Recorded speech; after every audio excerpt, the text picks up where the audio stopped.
It's a dumbass idea, isn't it? Yeah.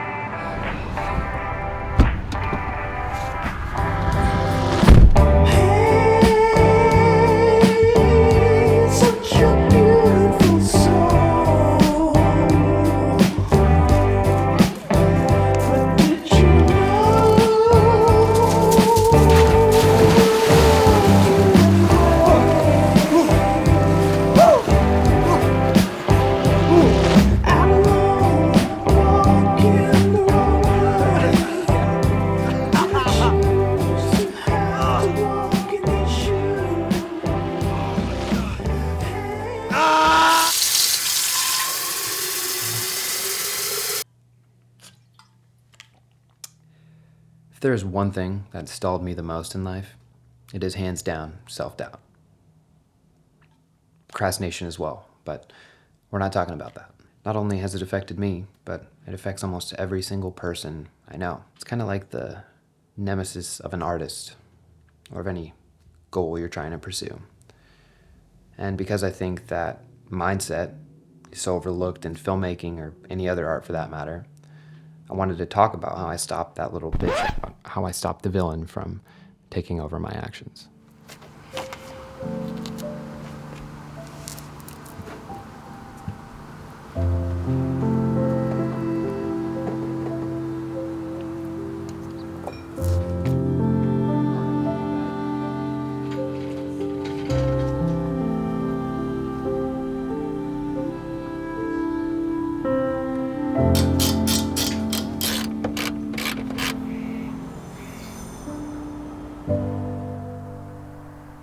For most things that you or I do, you have an expectation.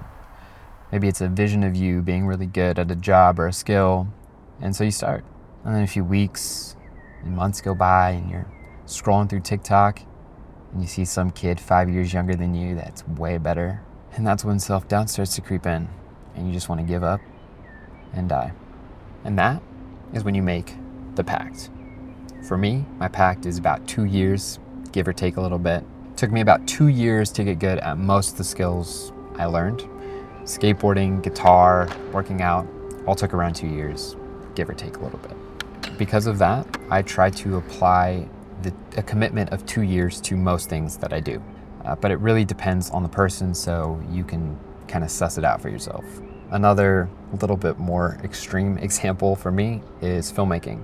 I've noticed that filmmakers generally hit their stride around the 7-year mark. So I made a commitment and a pact to learn filmmaking for 7 years. And it really doesn't matter how much self-doubt creeps in. I have no choice.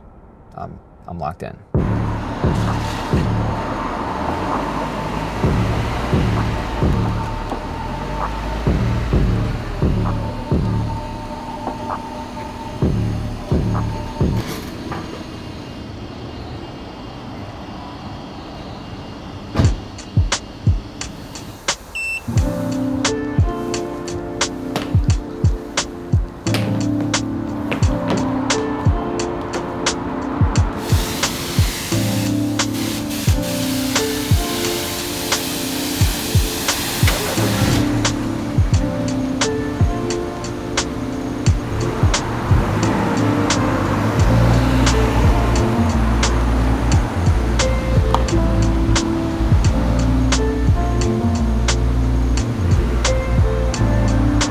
As far as I know, everyone has a different inner voice. But for the highly critical artist, your inner voice can sometimes just be a bully and flat out annoying.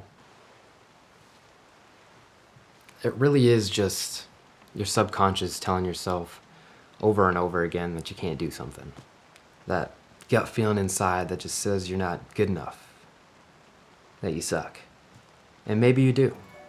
But it doesn't matter because at one point, everybody sucked at everything.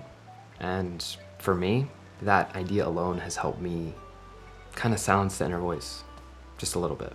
You could suck. Like, it's okay to suck. And a matter of fact, for me, it's the most fun part of any journey, really. It's like you have these rose-tinted goggles on, you learn rapidly, the fundamentals can be easy.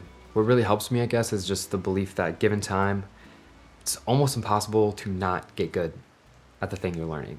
And I guess that's just the belief that talent really isn't something you're born with.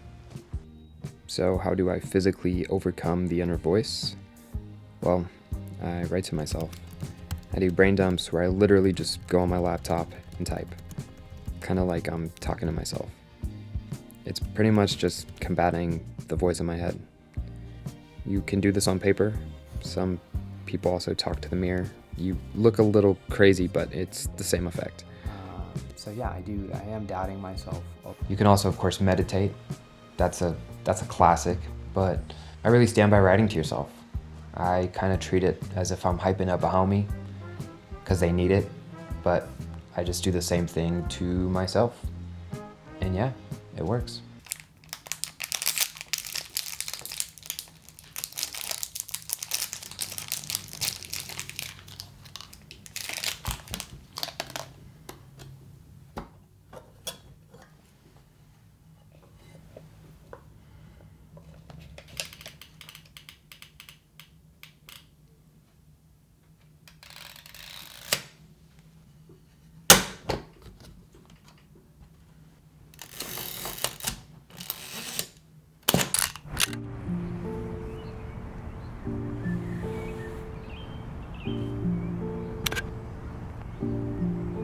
One of the best combatants to self-doubt is momentum.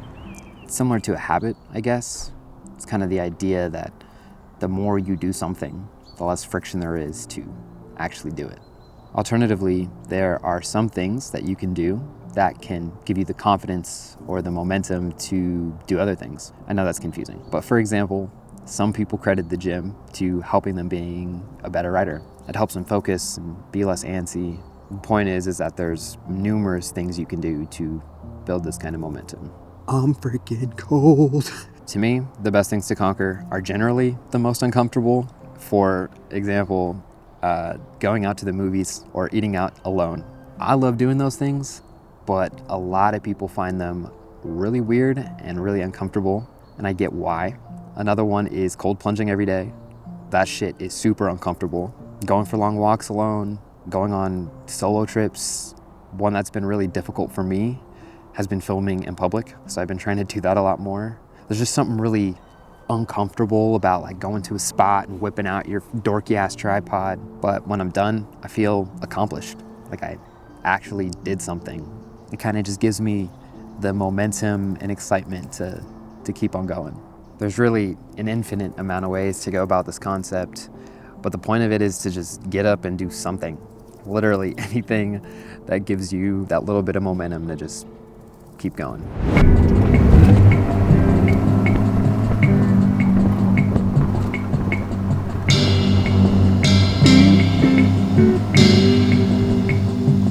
Self-doubt is easily one of the big dream killers. I'm not sure if it helps to know that you're not alone. So many of us deal with it every single day, especially the people who are a little bit more vulnerable, people who are a little bit more sensitive and insecure. I'm no therapist, for sure, but somehow I figured out how to live with it. It's always gonna be there, I feel like, no matter what, but the voice of self-doubt is muffled, thank God. And if I need to, I could just ignore it. I think the biggest impact for me was expectations for myself, not giving myself nearly enough time or grace to get good at something. I would just expect myself to be decent or good right off the bat. I was just impatient. When you go in with no expectation, except for having to practice a bunch and have fun, it completely changes your mindset. I've told myself over and over in my head that I can't do it, but I think I just commit so freaking hard that I keep going. Whatever motivator you need, whether it's finding supportive people to talk to, writing yourself to fight your mind, or looking crazy by talking to yourself in the mirror. Just do it. To quote this trendy-ass book that every single YouTuber on earth has read, self-doubt lives in all of us, and while we may wish it gone, it is there to serve us. Take with that what you may, but I believe we can harness it, we can use it, overcome it. I believe everybody has that in them.